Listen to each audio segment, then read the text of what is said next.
Et bien sûr, l'immobilier, évidemment, toujours en bonne place quand on parle de finances personnelles et de patrimoine même en France. Ludovic Usieux est avec nous en plateau, je le disais, cofondateur d'Artémis Courtage. Bonjour et bienvenue Ludovic. Bonjour Grégoire. Bon, l'idée c'était de faire un petit bilan à mi-année sur le rythme d'activité du secteur à travers la production et la distribution de crédit, évidemment, du secteur immobilier. Je me souviens, on s'était vu en début d'année avec une vision un peu prospective et vous disiez, Ludovic, donc le Haut Conseil pour la stabilité financière venait d'assouplir le durcissement de sa réglementation, enfin je sais pas comment ils font le présenter, bref, on avait quand même une forme de stabilisation de l'encadrement prôné, recommandé par le Haut Conseil, et vous disiez, c'est bien parce que ça va permettre quand même de distribuer du crédit, ce sera pas pour autant la foire au crédit cette année. Est-ce que vous confirmez effectivement ce que vous nous disiez en début d'année, là, à mi-parcours de l'année, Ludovic?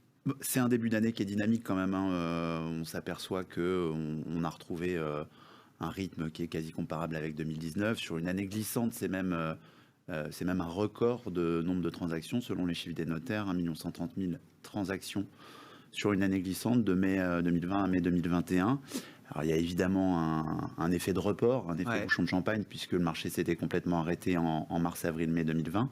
Donc un phénomène de report, mais un marché quand même très dynamique avec le passage à l'acte de ce qu'on avait décelé en fin d'année 2020, d'intention d'achat un peu reportée sur des villes moyennes, sur la deuxième, troisième couronne pour la banlieue parisienne. Ces choses-là ont détecté dans les calculs d'enveloppe, dans les cotations, dans les premiers contacts qu'on avait avec nos prospects, on détectait effectivement qu'il y avait l'intention de le faire. Il n'y avait pas vraiment de concrétisation dans les chiffres. Aujourd'hui, c'est le cas. Et on s'aperçoit qu'il y a de plus en plus de reports et d'éloignements.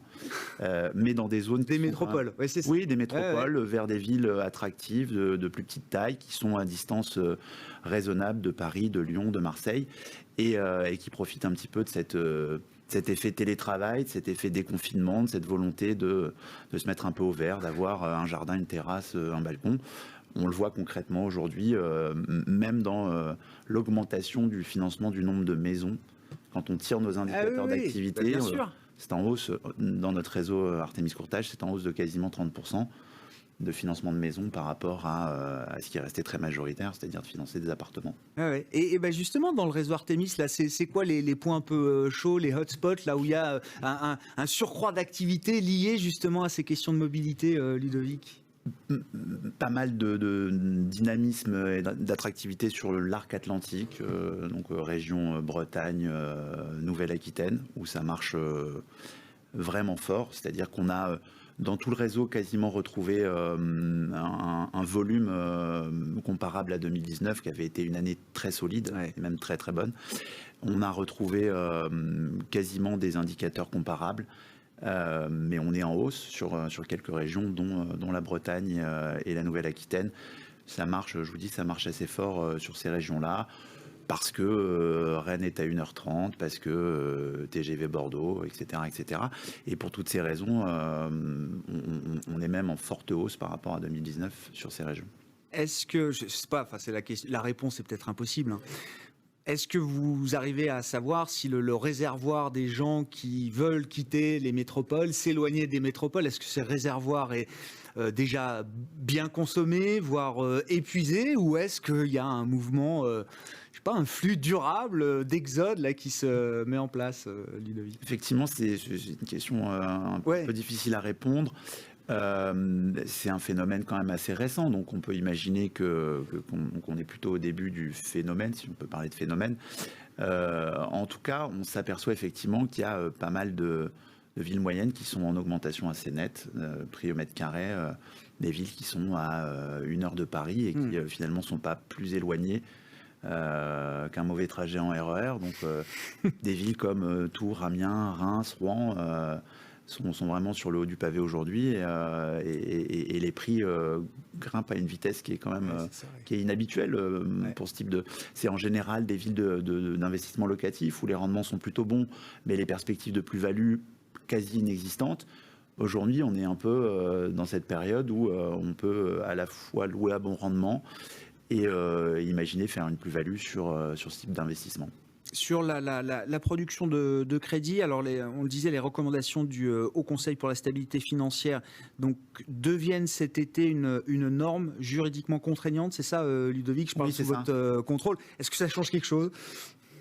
Au moment où on se parle, pas grand-chose. On est sous recommandation depuis décembre 2019, donc on a un petit peu de recul maintenant et on en parle assez souvent. Il y avait une première année qui avait été une année aussi d'observation, d'analyse. Le Haut Conseil avait assoupli le taux de charge en recevant les messages des banquiers et des courtiers et en passant la possibilité de taux de charge de 33% de ces charges sur les revenus à 35%. Ce sont des recommandations qui sont vite devenues quand même un peu normatives et qui vont devenir juridiquement contraignants à l'été avec possibilité de sanctions. Le HCSF se laisse l'été pour faire un bilan de cette année et demie de recommandations et donner éventuellement un arsenal de sanctions. Pour le moment, pas grand-chose à signaler de ce côté-là. Les banques sont dans le rang, les courtiers aussi. On sait qu'il faut préparer avec le plus de rigueur et le plus de sérieux possible le calcul de sa capacité d'emprunt et que si c'est 250 000, c'est 250 000 et pas 300 000. Ça posait pas de problème en 2016, 2017, 2018. Aujourd'hui, si vous dépassez votre capacité d'emprunt de 10%, ça passe plus. Donc il y a un travail un peu de pédagogie aussi, d'éducation de nos prospects qui se fait plutôt bien et pour le coup, on a un taux de refus qui avait fortement augmenté en 2020, on l'avait dit à plusieurs reprises, qui est en train on est dans un entre-deux, c'est-à-dire qu'on n'a pas encore retrouvé dans notre réseau et dans des réseaux de confrères avec qui j'en discute, on n'a pas retrouvé la faiblesse de nos taux de refus de l'année 2019, mais on est bien plus bas que ce qu'on avait connu en 2020. Donc, et ça, c'est le signe que les dossiers sont mieux préparés, les dossiers sont moins agressifs, le client est moins agressif dans sa... Moins agressif, il n'entend pas d'une oreille distraite, on le prépare, on lui dit que c'est 300 et c'est 300, ou c'est 250, c'est 250, et ça revient effectivement avec un financement. Si tout ça est préparé, il n'y a pas de... vous voyez bien, le nombre de transactions est quasi record, ça veut dire qu'il y a une distribution de crédit qui suit et on sera sur une année 2021 probablement un peu plus faible en production de crédit parce que le début de l'année 2020 avait été quand même assez fantastique, poussé par un dernier trimestre 2019 qui était quasi record. Mais en tout cas, ça reste effectivement une valeur refuge, l'immobilier, qui fonctionne à plein régime avec des nouvelles règles auxquelles tout le monde s'adapte. Et puis il y a un peu de flexibilité dans ce 35%. Il y a 20% de la production crédit en volume qui peut dépasser cet engagement de 35% et qui la plupart du temps bénéficie quand même aux primo-accédants, ce qui me paraît être assez sain. Effectivement, quand on avait fait le point sur ces recommandations, c'est plutôt des recommandations qui vont dans le sens d'améliorer l'accès au marché des primo-accédants. C'est ça, c'est dans cette direction. Les banques, vous dites, sont plutôt en ligne avec leurs objectifs. Là, je sais pas, je lisais dans quelques papiers que l'été, qui est une période traditionnellement calme, c'est pas la meilleure période pour contacter son banquier. Mais d'ailleurs, je sais pas, est-ce que c'est une bonne période pour aller négocier un crédit, renégocier un crédit IMO ? Visiblement, là, ils sont encore un peu sur le pont, de ce que je comprends, en lisant les... Tout le monde est sur le pont et on est vraiment pas en vacances. Là, on va attendre une grosse quinzaine de jours et peut-être même un peu plus. Les vacances commencent plus tard cette année, j'ai l'impression, mais de manière assez globale. Il y a une saisonnalité dans notre marché. La grosse période, c'est mars, juillet, et puis après octobre à décembre. Là, il y a pas mal de dossiers, effectivement, dans les tuyaux. Il y a eu un phénomène aussi un peu de bouchon. Il y a eu une grosse activité il y a 2-3 mois.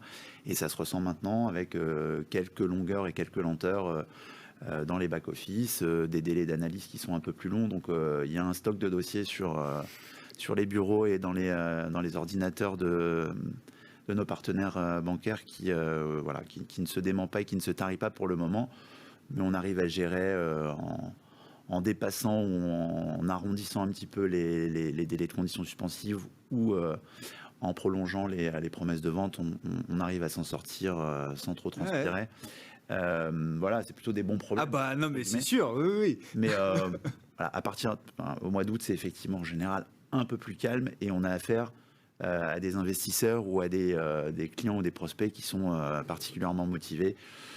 à partir de, on va dire que la deuxième quinzaine d'août est traditionnellement beaucoup plus calme. Et ça reprend à la mi-septembre, une fois que tout le monde est rentré et que tout le monde a payé ses impôts. Bon, et vous disiez, Ludovic, effectivement, 2021 sera une très très bonne année. Peut-être un peu en dessous de 2020, qui effectivement, vous l'avez expliqué, entre le quatrième trimestre 2019 et le premier trimestre 2020, 2020 était finalement une année assez exceptionnelle. C'est pas un plus haut historique, mais on a dépassé 200 milliards de volume de crédit distribué, donc c'était une année très solide, grosse année. On sera probablement un peu en retrait. Alors on est qu'à mi-année, donc c'est un peu la divination, mais on sera probablement un petit peu en retrait, mais sur des niveaux qui sont quand même très solides. Merci beaucoup Ludovic d'être venu nous apporter votre éclairage et voilà l'ambiance du moment sur le marché immobilier à travers la distribution, la production de crédit immobilier. Ludovic Usieux qui était à nos côtés en plateau dans Smart Bourse à la mi-journée, cofondateur d'Artemis Courtage. On se retrouve ce soir en direct à 18h30 sur Bismart.